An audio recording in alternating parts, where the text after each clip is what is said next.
بسم الله الرحمن الرحيم الحمد لله رب العالمين نحمده ونسبحه ونقدسه ونشهد أن لا إله إلا الله وحده لا شريك له وأن سيدنا محمدا عبده ورسوله اللهم صل وسلم وبارك وترحم على محمد وآل محمد كأفضل ما صليت وسلمت وباركت وترحمت على إبراهيم وآل إبراهيم في العالمين إنك حميد مجيد وصل اللهم وسلم على خلفاء نبيك وأوصيائه وأهل بيته علي أمير المؤمنين وقائد الغر المحجلين وعلى البضعة الطاهرة فاطمة الزهراء سيدة نساء العالمين وعلى سبطي نبي الرحمة وسيدي شباب أهل الجنة الحسن والحسين عليهما السلام وعلى علي بن الحسين ومحمد بن علي وجعفر بن محمد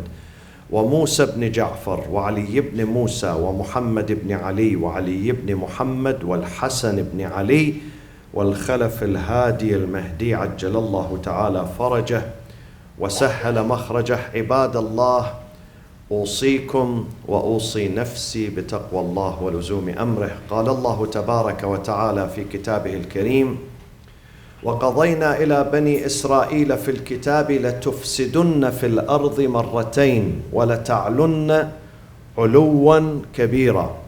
Today is the day of Jerusalem, Yawm al-Quds, dedicated to remember this city, to remember the plight of this city and the suffering of the inhabitants of this city, the suffering that lasted more than 70 years now. This city has been occupied with other territories, with other lands, and they suffer from discrimination, from occupation, from prejudice, from hate. And this day has been dedicated for Muslims and non-Muslims to remember this holy city. This city is very holy. God refers to this city in the book Al-Ardh al-Muqaddasa, the holy land. And it is holy for all religions, for Judaism, for Christianity, for Islam, and for others. And all people have to have access to this city and access to the Grand Mosque.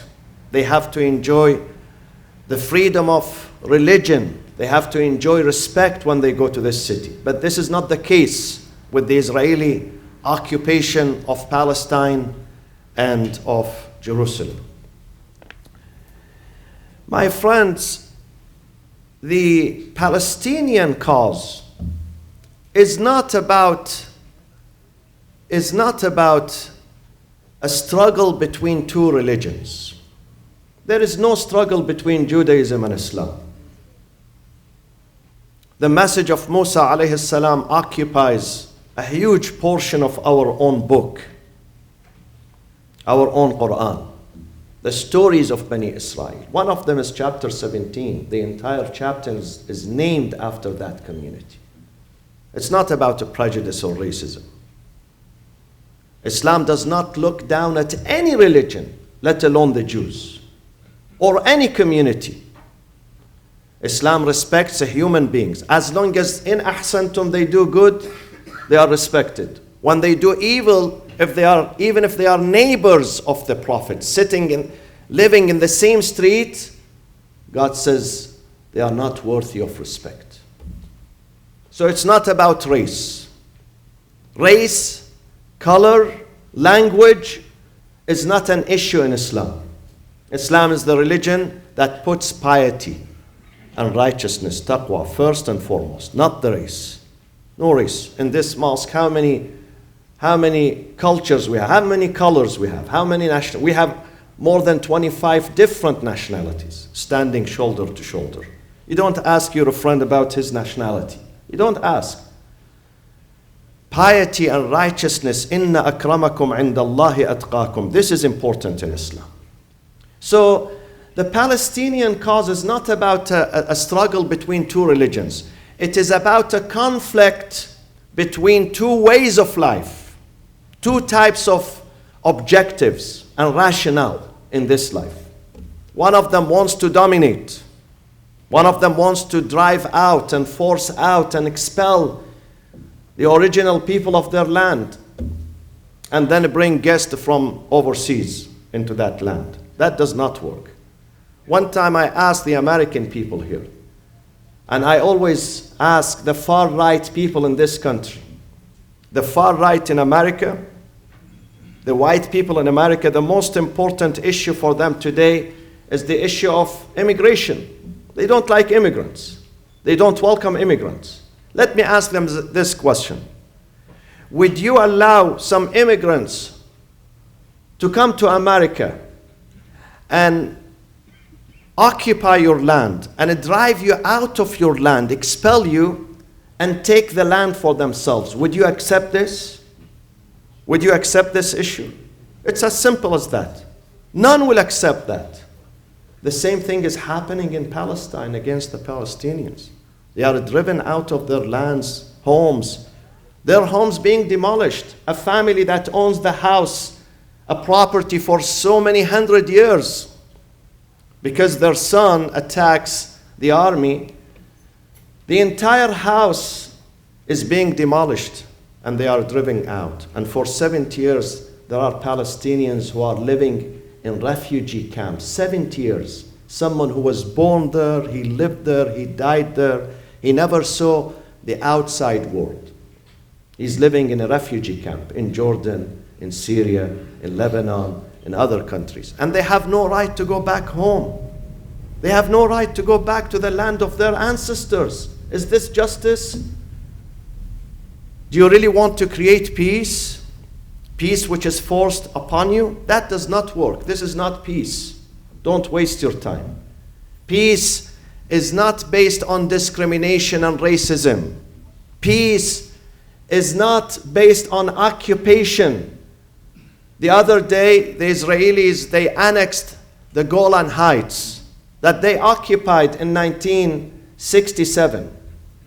And America endorses this annexation. They say, yes, this is part of Palestine. Do you accept this? Which international law, which community would accept this bullying and this discrimination and this theft? This is an act of theft. Nobody would accept that. Peace has to be based on logic, on fairness, on justice. Imam Amir al-Mu'mineen alayhi salatu wassalam says, بِالْعَدْلِ قَامَتِ السَّمَاوَاتُ وَالْأَرْضِ. Only through justice the heaven and the earth stands. Without justice, everything falls apart. So we remind ourselves of the importance of Jerusalem.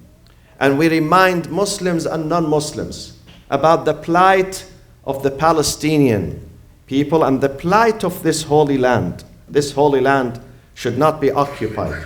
It has to be open for worshippers. People go there. People, despite the difference in their religions, they have to have a free access to that land.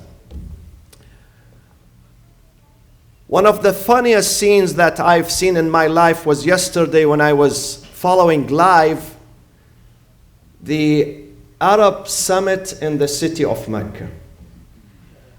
Arab leaders, they gathered in Mecca. Do you to liberate Jerusalem or Palestine? To speak about the plight of the Syrians and the Libyans and the Sudanese and the Algerians or the Yemenis who are under bombardment? No.